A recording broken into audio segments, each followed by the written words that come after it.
Hi, everyone. We are here today. We're going to talk about SEPs. We are in that time of year where, you might be thinking, well, I'm out of AEP, I'm out of OEP. And so what am I going to do? What am I going to sell? Well, there's a lot of SEPs out there that you can use. And so we're just going to go over those today so that some of them might trigger a sale or two for you, and you might have a little, concern about some of them. Maybe you don't remember what they are.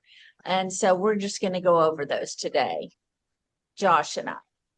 And Lisa, I don't mean to jump in, but some people may have tuned in for the ACA portion, and I didn't make Yes. that clear in my email, but that part will start at 9:30. So if you're here for the ACA consent webinar, I'll start that at 9:30. So and Josh will do their Medicare part first. So Yes, and go ahead. feel free, anybody, to jump in when you hear us talk about these SCPs, because I'm just curious as we're going through this. I see a lot of knowledge on this call, a lot of people that are very successful. And so if you see something, hey, I use that one, or hey, that one doesn't work as good, or anything you can give back, we really encourage this. This is good that we have this many people on here. So we're going to be very elementary with this because there's a lot of new agents also too. So an SEP, and Lisa, will you share your screen?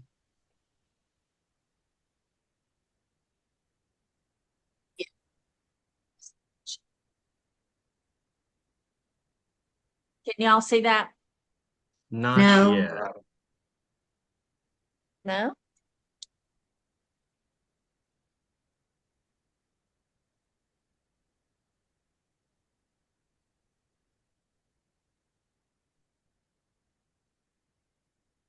Well, hold on just a minute. I had it up there.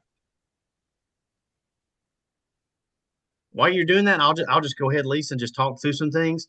Just to give you all a definition of what is an SEP, but an SEP is a special election period. Okay, now this is going to allow you to enroll in, switch, or drop your Medicare Advantage plan or your Part D plan that you have if you have one by itself outside of the normal window, outside of these enrollment periods that we're in. Okay, your AEPs, your OEPs. Okay, so especially right now. In the season that we're in, at least was talking about, this is key for us, okay? Because this is going to help us out. And this is when somebody's qualifying for a life event, it's going to trigger one of these SEPs. I can see it now, Lisa. But it says on here, and you can go, that's perfect. But timing's everything. Most SEPs begin the month of the triggering event, and they usually last about 2 to 3 months on average. And then some of them are ongoing, when you get into like the DSTs, the weather things, and those kind of last longer than your normal ones. Right now, a lot of those that we had in Alabama have expired. So that right there is going to that's why it's important for us to look for other things for folks. And it says who qualifies? You must already be enrolled in a Medicare Part A and B, and experience one of the lifetime events that qualifies you to get an SEP. So I know we have a lot of people who are working in doctor's offices still, dentist offices. So you're around a lot of people and you probably see a lot of different things. But here's just a few things to remember. So even if you've been on here forever and you're familiar with these, but look, maybe we trigger one thing that really impacts you going the rest of the year. That's what we're hoping for. So, but if a plan leaves the service area, um, it talks about, and this is actually when it stops serving you in your county or region. So we know this past year, a lot of plans maybe exited certain counties and things like that, and that triggers for you to use that SEP. The plan loses the contract with Medicare, so maybe a plan's not just exiting; they're terminated in general. Okay, so they're getting kicked out of the market. That triggers one as well. Um, Also, it says plan reduces benefits, increased costs. Um, that right there, when that stuff happens, that's when we're looking at during AEP for those. Okay, so AEP is when we're really focusing on doing the plan benefits. That's when we're meeting with everybody, trying to see as many people as we can. Um, and then now, do we don't have any 5 stars plans in Alabama? I know we had it last year or the year before. Have Lisa, have you heard of any They probably won't tell us anyway right now. Heard of any that's coming up? No. Yeah. So, but yeah, we know there's no 5 stars now, but when that happens, if that ever was to happen in Alabama, you can make that switch once a year. So a lot of times, that was I guess a couple years with Viva, you could actually get on their plan to get out of maybe a bad situation and help the member get out of that. So because of all the star changes and quality measures from all the carriers now, when I say things have gone down major, like big time, there's only probably less than 10 I know 5 stars in the whole country. I want to say there's like five or below, but that's on average. So, um, and then it says care improvement SEP plan fails to provide timely access to medically necessary care. And that's something that's ongoing. Usually in that case, and like I said, anybody speak up. I don't see that used a lot. And if we do on those, it's usually where the members having to call in to CMS and get some kind of exception and things like that are outside of your normal SEP. So these are just life event SEPs. Y'all are all probably familiar with these. If someone moves to a new address, of course, that gives them an SEP. Just remember that they have to do that. They are allowed to do that 2 months before or 2 months after they move. If they're released from incarceration,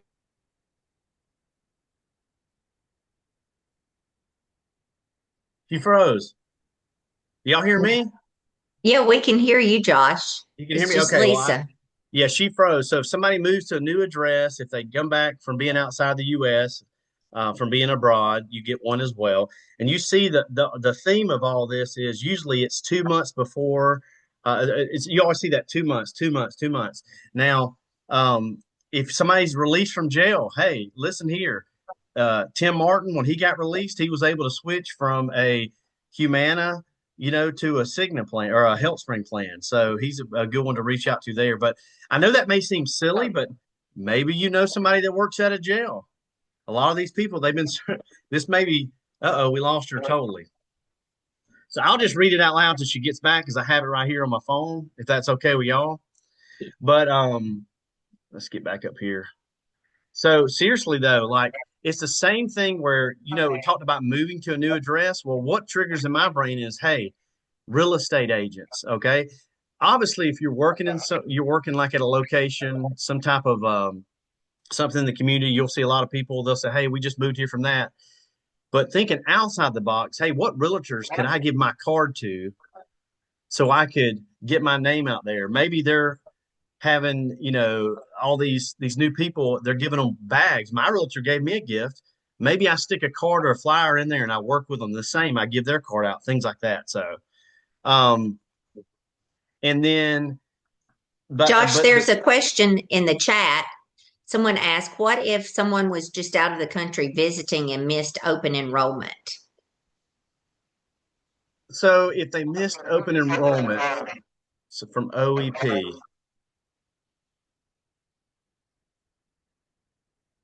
I mean, that would be can't you, Tim, somebody out there, Miss Dean Twilly, I've seen you, you've been selling for a while. Have y'all ever came across that? That's a great question. I would think that Medicare would give you an exception, but I don't know. You don't think it qualifies, Tim? Okay. I mean, the thing that would probably get them if something did happen, maybe in that situation, they would call, like I said, try to get an exception for Medicare. But if they do that, they're probably going to do the change, and you're probably not going to be the age of record anymore, unfortunately. Um, but I mean, because they probably didn't move their address, they're just like I said, traveling and things like that. So, but you know what, Miss Heather, will you write that question down, and we'll get Yes. an answer, and we'll give you the answer. Um, let's see, but I bet it's tied to being a move. Yep, yep. I never come across that issue, but yeah, you're probably right. But what I'll do is we'll find the answer to that. And anytime anybody asks answers on or questions on this, I'll get them to put it out when they send the recap. So we'll start doing that if that's cool with Miss Heather. So Yes, I'm writing that down. now also if somebody moves to or from a skilled nursing facility, Okay, that's another one that you can get. That's when you're entering or leaving a skilled nursing facility. Long-term care hospital or other institutional care setting qualifies you for an SEP. That's like so. If anybody on this call, if for Sempra Advantage, that's just one that comes to mind. They're one of the few people that have an institutional plan, but us agents is a very select group that can sell it and all. They just basically did like a pilot. But anybody that has Sempra Advantage, if you have somebody that's on that plan and they're going into the that facility, they get an SCP, okay? And so if you have somebody going in there, all you have to do is call for them. You call Sempra, and they can make sure you stay agent of record when they put them on that plan. So I just want to throw that out there for y'all. But just in general, when people are leaving, that creates an opportunity. So if you know anybody that works at these facilities, this is just a great opportunity, I think, year round. So, all right, so I'm going to move on and we're going to talk about life event SEPs. Okay, so this is just in general. So just be thinking about this. If you lose employer coverage, we know that you get one there. Okay, that's involuntary loss of employer cover, sponsor group health plan coverage. So maybe you're retiring or they're just doing away with it, but you get 2 months after that coverage ends. Okay. Also, if you gain or lose Medicaid, all right, so if you're dual eligible, you have enrollment loss or change in your Medicaid eligibility, that's going to trigger that SEP. So that's just something to remember there. And then that's ongoing. So that could, I mean, you can incur that beginning of the year, middle of the year, the end of the year. So that's something that's always out there for y'all. Now, this right here, and I got to hold my tongue because I can't tell my true thoughts on this because I'll get in trouble. Okay. But gaining extra help LIS. I know a lot of folks that when they apply folks for extra help, they tend to use that. Um, Obviously, they're not going to apply them for it anyways unless they think that they're looking at the numbers. I know all y'all are compliant on here. You're going to make sure they qualify and all that stuff. So just make sure you're doing that the right way. But qualifying for low income subsidy for Part D allows plan switches as well. And that's the same as the other one. It goes ongoing. Okay. So that just keeps on going there. If you lose credible drug coverage, okay, so your other drug coverage is no longer credible, and you have a 63-day window. Same thing, 2 months, a little bit over 2 months, but that's what that you do that. So if anybody deals with TRICARE, okay, TRICARE eligibility change, you gain or lose TRICARE coverage as a military retiree. Once again, that's going to trigger another life event SCP. So now I'm going to do my shameless plug right here. But if y'all are with Advocate and you have at least two carriers that are MA only, okay, I don't know if y'all went to the NABIB conference or not, but Colonel Wright was down there speaking, and he's recently, written a book. We talked about it before on dealing with TRICARE, Chant VA. I get those questions the most, more than anything, because there's a lot of people that are using these SEPs, during the rest of the year. But if you haven't got on the training, you need to do it. Okay, so we do it like 3 or 4 times a month. I highly recommend it. Okay, so. It's at Veteran Affairs, VA coverage change. If there's a change in your VA drug benefit, that enrollment triggers a Part D SEP. Okay. And employer group waiver. Now I have, if anybody, a show of not hands, a show of, and has anybody dealt with this one, and they can speak on it? Employer group waiver plan. Your employer or union changes a MAPD plan it sponsors. Has anybody dealt with that? And we'll answer all those questions at the end. We'll go back to that. Okay, you're gonna come back to you want to come Yeah, back we'll to just chat. come back because Okay. I'm too ADD to keep up with it. I So understand. okay, so now here are the SEPs. So those are life events. Okay, so now the SEPs for special needs and chronic conditions. Okay, we have you have the CSNP. Okay, that's the chronic condition SEP. If you develop or are diagnosed with a severe or disabling chronic condition, and a lot of this in our states, usually like diabetes, COPD, heart failure, things like that. Okay. If that happens, you may enroll into a chronic special needs plan at any time, during the year. So, um, And so we know that C-SNP. And in the state of Alabama, we have, what do we have? We have HealthSpring, we have United Healthcare, and we have Devoted. Okay. So those are the three. So we do have opportunity that we never had before because of all the changes with the D-SNP rules, especially in Alabama where we just can't change them like we used to, all the time. That's why the C-SNP, in my opinion, in Alabama, C-SNP's the new D-SNP. So, um, okay, let's see. Dual eligible, we talked about that. Beneficiary qualify for both dual eligibles. And we talked about that already. Institutional, we talked about that. And then any exception SEPs that we may go over, okay? And these are your CMS maybe granted special SEPs for situations outside the normal. And this is where we talk about your DSTs. This is where we talk about any public health emergencies. You wouldn't believe, y'all, in other states the amount of emergencies that people get. I mean, I saw some kind of pox and chicken pox or something that was in New York that they get or whatever. So, but anyway, there's a bunch of different things. So, Lisa, are you back with us? So sorry, our power went out here. Yeah. That's what happens when you let Derek Gargas mess with your computer. I'm not at home. I'm at the office. But our power went out here and everything shut down. So I'm just now getting back on. I'm really sorry. So I'm not sure. No, so Lisa, if you'll go back a little bit Mm-hmm. to the standard enrollment periods, and I'm gonna let you take over there. Go down Okay. 1 to 7. Number 7. Okay. Okay. No, one more. Oh, sorry. Okay. Yep.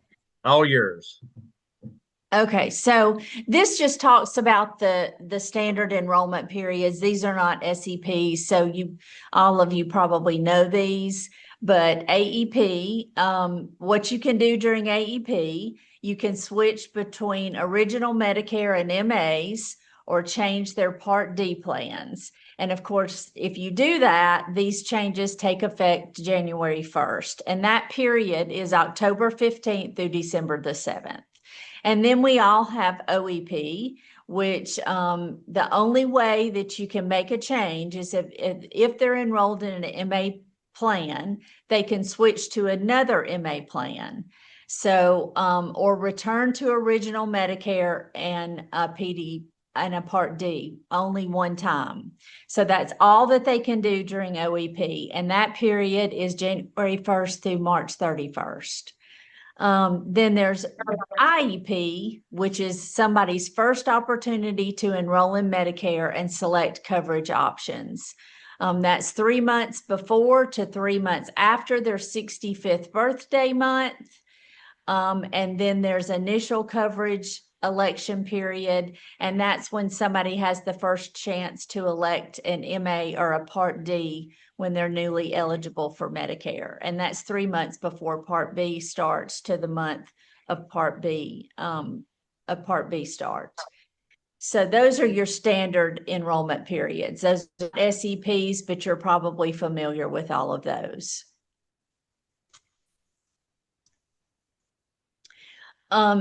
This is just a quick reference guide. These are all the SEPs that triggers just at a glance. So Josh has probably gone through all of these. Yeah, so we do, but I want everybody to, especially if you're new, take a picture of these so you can put this somewhere. Like I know Lisa was so organized; she used to have a binder of everything. So put that in the front of your binder, especially during this time of the year when you're outside of AP, just to think about it, so you can reference it and things like that. I know somebody earlier, Lisa, asked, "What if you missed your payment on PDP and the carrier drops you for non-payment?" And in most cases, if someone's disenrolled from the Medicare PDP, they are going to get even if it's like failure to pay or whatever, they should get that loss of credible prescription drug coverage SEP. I've seen that go through. So for what that's worth.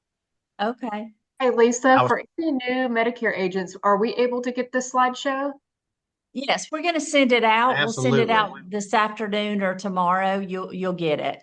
Okay, perfect. So that's why we won't read back through these, but you'll have this available to you. And like Josh said, it's a good thing to just have it somewhere.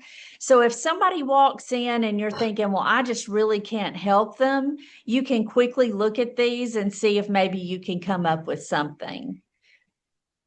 Now, So yesterday, I'll give you an example. Yesterday, we had a gentleman that walked into our office. He had been on disability for 3 years. He had no idea if he had Medicare or not, but somebody had told him that he should have it. So he came into the office and he said, I just can't get anybody to help me. I've been on the phone with Social Security forever, and he was just furious.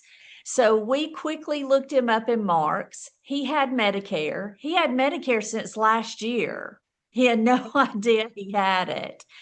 So, we were thinking, well, what can we do? Because right now there's really no way to put him on a plan. He's missed all of his, real SEPs or real chances to sign up. But we kept talking to him, and the more we talked to him, we realized he's got some issues. So what we can get him on right now is a chronic plan. So we put him on a chronic plan for now, and then during AEP, we might be able to change him to something different. But Beverly sat down with him. We signed him up. We were able to do that and get him something because he needed his insulin for now. So we didn't lose him yesterday. We were able to help him. He walked out of here very happy, and we helped him, and it just worked out perfectly. and Lisa, But we we have had another. to really think that through. Yeah. You got to really think about it. And we had to, look at something to remind us that there's a chronic plan out there that we could put him in. Lisa, we have a question from Magic Mike Lewis over here. It Yeah. says, if a person just gained Medicaid and they go on a C-SNP, what SEP do you use? The change in Medicaid or the C-SNP? I mean, I would use the Medicaid because that was right away. So I'd save that C-SNP. I mean, you can use either one, you know what I mean? But I would do the Medicaid first and then save that C-SNP for later. So unless, We I have mean, a obviously, unless you got like Devoted, who's got like there's a C-SNP that you can get on that has a high food card for the full Medicaid. Now it just depends on the situation there. So and we have a question from Pamela McCall. I thought we did. Pamela, do you have a question? Yes, ma'am, I do. So I have a client. She's only 46 and going through had been going through cancer. And so she had no health insurance, but they put her on Medicaid, and it told her she had to wait two years before she's able to get the Medicare. But the question is it 2 years from the day of her diagnosis or 2 years from of her going on disability? Years from her going on disability. Okay. That's what I wasn't quite sure, but I just wanted to make sure of that. Now when that happened, is there a time frame that she have to sign up for a Part C if she wants to do that? Well, her Medicare will have a date on it on her card. And so she'll have a time period from when that date is on her card. So I believe she'll have what when I think she has 2 months once her Medicare goes into effect to get a plan. Josh, is that correct? Or Paul, Todd? I can't hear y'all. Can She has anybody hear me? 3. I just see y'all. We We can hear you, Josh. Is Yeah, it 3? it's going to be the same. Lisa, it's going to be new to Medicare, so it's going to be the same. 3 months, the month Okay. of. Okay, so she has the 3 months. Yeah. Okay, thank you. Hey, since we got Paul on here, Heather, can y'all hear me? I can't hear y'all. Yes, we can hear you, Josh. So Heather, if you can hear me, the question we had earlier about the moving, will you ask Paul that? Because he goes on a lot of cruises. Yes, so the question was if someone was out of the country and missed AEP or OEP when they came back, for Medicare, would they have an SEP? And on one of the previous slides, Josh, it might have been the one right before this, it mentioned return from traveling abroad. Someone in the chat pointed that out. I can't, I think it's back down, Lisa. It may have been the slide number right 8. there. Go to it. Yeah. See, I think it's that one right there that's moved back to US from abroad. But And you have 2 I- months after your return date. I can hear y'all now. But is that you've moved back because you've permanently had an address over there and you're just moving back? Right. That would Because trigger see, a move. yeah, you would have had Social Security would have known that you would have been over there, that you would have been living over there. So just going on vacation Yeah. is not going to cover you. Yeah, you'll just be covered under your emergency travel of your current plan. Yep. So you're going to use in January OEP to make a change if you need to. What if they miss OEP and you're out and you're the rest of the year? You're just what's that Maybe you're word we chronic. use? Just bless your heart. That's it. Yeah. Bless your heart. I mean, you got 6 months, basically, October, November, December, January, February, March. Come on now. So if you miss that time, you just miss that time. Yeah. That's when you And- better hope there's a DST that year. So And remember, Marianne, Yeah. Honeycutt, I sent you a text asking as far as if you had a chance to come by and check the back porch. I had Sorry, I'm muted. well, I mean, you do everything online now. So if they're on vacation in Europe, they can still enroll online. yeah, because if they're in Europe vacationing, they should be tech savvy, unless they're just with their Correct. kids. Their kids can help them too. Correct. So, all right. Well, listen here, Lisa. I'm about So to I head think out. the last slide, Josh, was just tips Oh, and key resources. So basically it's just telling you to act quickly. Most SEPs are 2 months, and missing that window could, lead them to having to wait until AEP. Keep documentation of triggering events. Check that your doctors and prescriptions are covered under any new plan before switching, and use the Medicare Plan Finder at medicare.gov to compare plans available in your area. So those are just some tips and key resources that you want to make sure that you follow. So I hope that this helped. I'm sorry that our power went out and that I lost you and you lost, but we're going to send you this PowerPoint so you will have it. And I'm sure Josh did a great job while I was out. So, but if you've got, if you've got any questions, please feel free to just call either one of us and ask us. We'll be more than happy to help you. But thank you for joining us today. And Josh, do you have anything?